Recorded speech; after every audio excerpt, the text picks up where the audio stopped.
Hello, I'm Dr. Chonta Haynes with Heart Truth Ministries, and this is your podcast for the week. This is your truth for the week. This is your encouragement for the week. I'm encouraging you. I'm answering your questions that you might have, those tough questions. With Heart Truth Ministries, our whole goal is to help you put feet to your faith so that you can walk victoriously. So the question today in this podcast is, can prayer change things?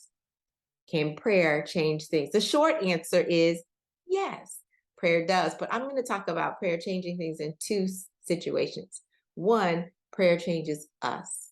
The first thing that I want you to be reminded of is the fact that prayer does empower us because we then now know what God would have. We get an opportunity to release, if you would, to unload any of our anxiety. He says, don't be anxious for anything, but in everything by prayer, supplication with thanksgiving, make your request known, and he will give you his peace. So yes, prayer changes us. It comforts us. It calms us.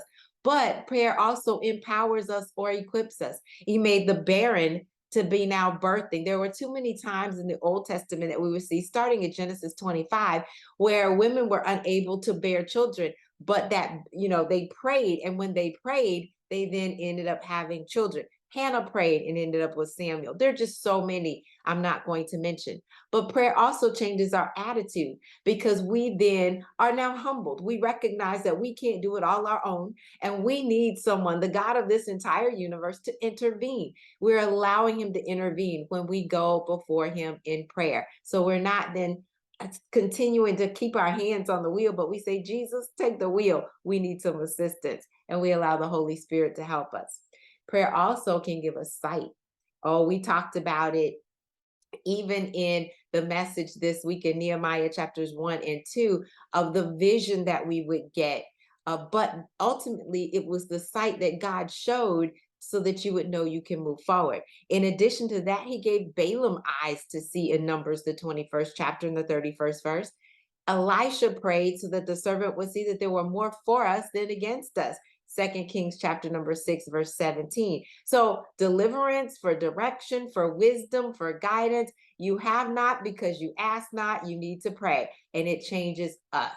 It also changes circumstances. Prayer does change circumstances. We can look in the Bible as well. Elijah prayed and it didn't rain. 1 Kings chapter number 17.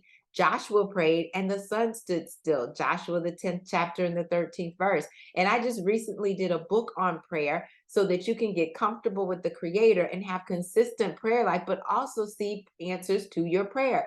Make sure you go look at that. Divinely Connected, Praying Through Life Struggles. Look at that and learn how to pray. But those two are also identified in that book. Moses prayed throughout Exodus. The people would always have a problem with as they were going through their cycles. They would come back to him and he would pray, and the Lord would show him, take the stick, put it in the water, make the bitter water sweet. Oh, you can part the Red Sea. So many things have changed. The walls of Jericho came tumbling down. The Jordan River parted. In 1 Chronicles 7:14, let's not forget, he says, if my people who are called by my name will humble themselves and pray and seek my face, turning from their wicked ways, then they will hear from heaven. I will heal their land. You probably think, oh, all of those are Old Testament. Let me just give you a couple New Testament as my time is winding down. Jesus said, my Father's house should be called the house of prayer. If it was we were not supposed to be prayed, why would he call it the house of prayer? Jesus also prayed. He prayed and miracles happened. Miracles of provision, the feeding of the 5,000 plus women and children, the feeding of the 4,000. The dead were raised to life because he prayed. Lord, I know you've always heard me, but because of all these around, I want Lazarus to come forth. It didn't matter. He prayed. The apostles prayed. Signs and wonders followed them. Paul prayed, and he continues to pray for us. So don't stop praying. You might not see the answer immediately, but just believe that God hears your prayer and he's going to answer. It may be yes, it may be no, or it may be not yet. But either way, your prayers are being heard and you then have peace. I'm Dr. Chonta Haynes with Heart Truth Ministries. It truly is my pleasure to help you put feet to your faith so that you can walk victoriously. This is truly your truth for the week. Don't stop praying. Keep praying. It does change things. It changes you and it changes your circumstances. Have a fantastic rest of your day. Hi, thanks for listening and watching. And if you enjoyed what you've seen, make sure you subscribe, like, and share. And hit that notification button so you'll know the next time there's a new episode.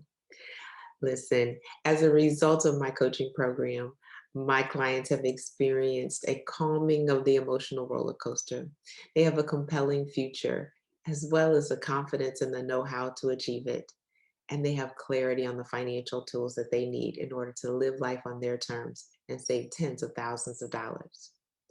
I'm looking for women who are devastated by the double D's, divorce or death, who want to gain confidence to live life on their terms with peace and financial security. My question is, who do you know? Have them go ahead and book a call with me so that we can get to that compelling future. My heart may be broke, but your bank account doesn't have to be.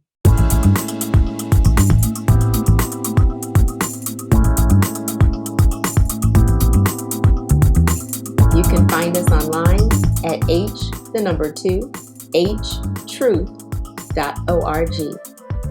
At Heart to Heart Truth Ministries, we're helping believers live an abundant life based on God's Word, standing on His promises, walking out His principles, sharing with God's people, serving as unto the Lord.